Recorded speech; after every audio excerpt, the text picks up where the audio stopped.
কোনো এক গুণীজন বলেছেন আমাদের মেয়েদের নাকি বাসন মাজতে মাজতে বাটনা বাটতে বাটতে আর খুন্তি নাড়তে নাড়তে ভাগ্যরেখাটাই মুছে গেছে।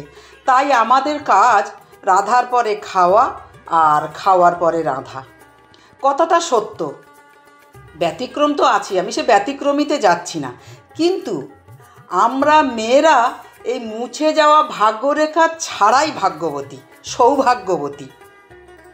তবুও আমাদেরও মাঝে মাঝে স্বাদ যায় যে এমন যদি হতো যে কাটাকাটি বাটাবাটি ছাড়াই এমন একটা পদ তৈরি করতে পারতাম যেটা খেয়ে সবাই খুব খুশি হতো, তৃপ্তি পেত এবং আমরাও সকলের তৃপ্তি পাওয়া দেখে তৃপ্তি পেতাম। সেই দিনের জন্য আজকের আমার এই রেসিপিটা দুর্দান্ত আইডিয়া। নমস্কার, আমার বৈষ্ণব রসনামৃততে সকলকে স্বাগত। এখন নতুন বাজারে ভেন্ডি এসেছে, এই ভেন্ডি নিয়েছি। ভেন্ডিগুলো খুব ভালো করে ধুয়েও নিয়েছি। ভেন্ডিগুলো ধুয়ে বোটা সমেত ধুয়ে নিয়েছি। বোটা কাটার আগে ধুতে হবে, নইলে হড়কা হয়ে যাবে। দেখুন খুব ভালো করে ধুয়ে নিয়েছি। জলটা ফেলে দিই। এবার চপার বোর্ডের উপর ভেন্ডিগুলো ঢেলে নিচ্ছি। কেটে নিতে হবে, সব ভেন্ডিগুলো আগে কেটে নিই। ভেন্ডিগুলো দেখুন দুমুখ কেটে নিয়েছি, এগুলো সরিয়ে দেবো। আর ভেন্ডিগুলো এরকম করে একটু চেক করে নিতে হবে, গোটা যেহেতু আছে এর মধ্যে পোকা দেখুন। আমার এই একটা ভেন্ডি পোকা বেরিয়েছে, এই দেখুন। এই ভেন্ডিটা আমি বাতিল করে দেবো। এভাবে সমস্ত ভেন্ডিগুলো চেক করে নিয়েছি। এবার পরের স্টেপে চলে যাব। এবার চপারটা সরিয়ে রাখবো। একটা থালা নিয়েছি, থালার উপর দেখুন একটা সাদা কাপড় নিয়েছি। এই কাপড়ের মধ্যে ভেন্ডিগুলো তুলে নেব। এই কাপড়গুলো রেখে দিয়ে আমরা ডাল ভাতে দিই, মূলত ডাল ভাতের কাপড় বলি। এই ডাল ভাতের কাপড়ের মধ্যেই যখন রান্না টান্না হয় না, যখন কোনো কিছু সিদ্ধ হয়, বিশেষ করে ডাল সিদ্ধ ভাত খাওয়া হয়, আলু সিদ্ধ ভাত, তখন এই কাপড়ের মধ্যে দিয়ে বেঁধে এইভাবে ভাতের মধ্যে দিয়ে দিতে হয়, ডাল সেদ্ধ হয়। সেই রকমই এটা ভেন্ডিও এভাবে আমি এটা কাপড়টা বেঁধে নিলাম।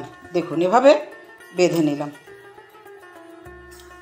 বেঁধে নিয়েছি। এবার গ্যাসের কাছে যাব। গ্যাসের উপর কড়া চাপিয়ে দিয়েছি। এক বাটি জল দিচ্ছি। এক বাটি লাগবে না, এতটা জল লাগবে না, খানিকটা দিলাম। গ্যাসের উপর জল চাপিয়ে দিয়েছি। জলটা দেখুন ফুটে আসছে। একটা আলু দু টুকরো করে নিয়েছি, এটা জলের মধ্যে দিয়ে দিলাম। গ্যাসের হিট এখন কমিয়ে দিচ্ছি। দেখুন এখন এরকম একটা চাকতি দিয়ে দিচ্ছি।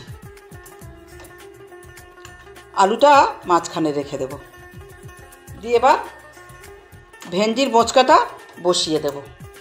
থালা দিয়ে ঢেকে দেবো। গ্যাসের হিট মিডিয়াম করে দেবো। এভাবে 10 মিনিট রেখে দেব। মাঝে দরকার হলে খুলে দেখে নেব। 10 মিনিট পরে আমি আপনাদের আবার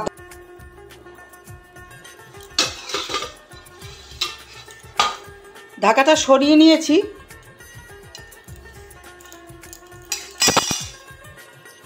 এখন গ্যাসের ফ্লেম অফ করে দেব, দিয়ে তুলে নেব থালার উপরে।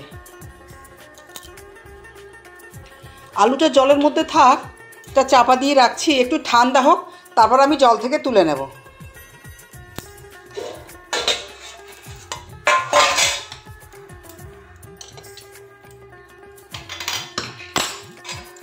এবার আলু দুটো তুলে নিচ্ছি।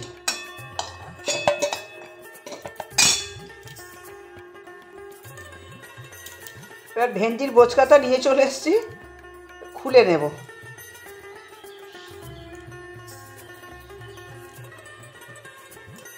থালার মধ্যেটা ঢেলে নেব।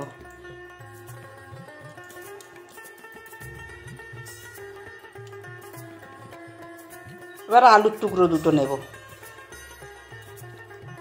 আলুটা আগে মেখে নিতে হবে। কড়া ধুয়ে আবার চাপিয়ে দিয়েছি। এবার কড়ায় সরিষার তেল দেব। দুটো শুকনো লঙ্কা দিলাম। জিরে দেব সিকি চামচ। এটা নেড়ে নিচ্ছি একটু। ছোট্ট এক টুকরো আদা এরকম ছোট্ট ছোট্ট করে কেটে নিয়েছি, এই আদার টুকরোগুলো দিয়ে দিচ্ছি। দিয়ে আবার এটা লো হিটেই ভাজছি, নইলে পুড়ে যাবে। লো হিটে এটা ধীরে ধীরে নেড়ে নিচ্ছি। এবার 1 চিমটি হিং দিয়ে দিচ্ছি। দেব সিকি চামচ পোস্তর দানা। সব শেষে দেব সিকি চামচ হলুদের গুঁড়ো দিয়ে নেড়ে নেব। গ্যাসের ফ্লেম অফ করে দেব।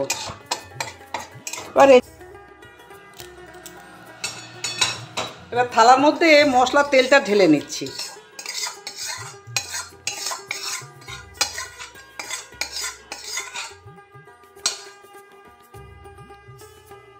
সিকি চামচ লবণ দেব। লবণ দিয়ে লঙ্কাটা আগে খুব ভালো করে মেখে নেব। যদি ভেন্ডির সাথে মিশিয়ে দেই তখন লঙ্কাগুলো গুঁড়ো করতে অসুবিধা হবে, তাই নুন আর তেল দিয়ে নুনের মধ্যে মশলার তেলটা খুব ভালো করে মেখে দিলাম। এবার আলুর সাথে ভেন্ডি মিশিয়ে ভালো করে মেখে নেব। আবার আলু আর ভেন্ডি একসাথে মাখা যাবে না, আগে আলুটা মেখে নিতে হবে, তারপর ভেন্ডিটা মেখে নিতে হবে, তারপরে এভাবে মেশাতে হবে। দারুণ মুখরোচক, খুব সহজেই হয়ে গেল ভেন্ডি আলু সেদ্ধ মাখা। তা ভাতের সাথে দুর্দান্ত লাগে খেতে। আর এখন তো নতুন উঠেছে, অনেক দিন পরে খাওয়া হবে, অতএব সুন্দর তো লাগবেই। তাহলে সবাই ভালো থাকবেন, সুস্থ থাকবেন। আবার নতুন দিনে নতুনভাবে দেখা হবে। আজের মতো নমস্কার, রাধে রাধে।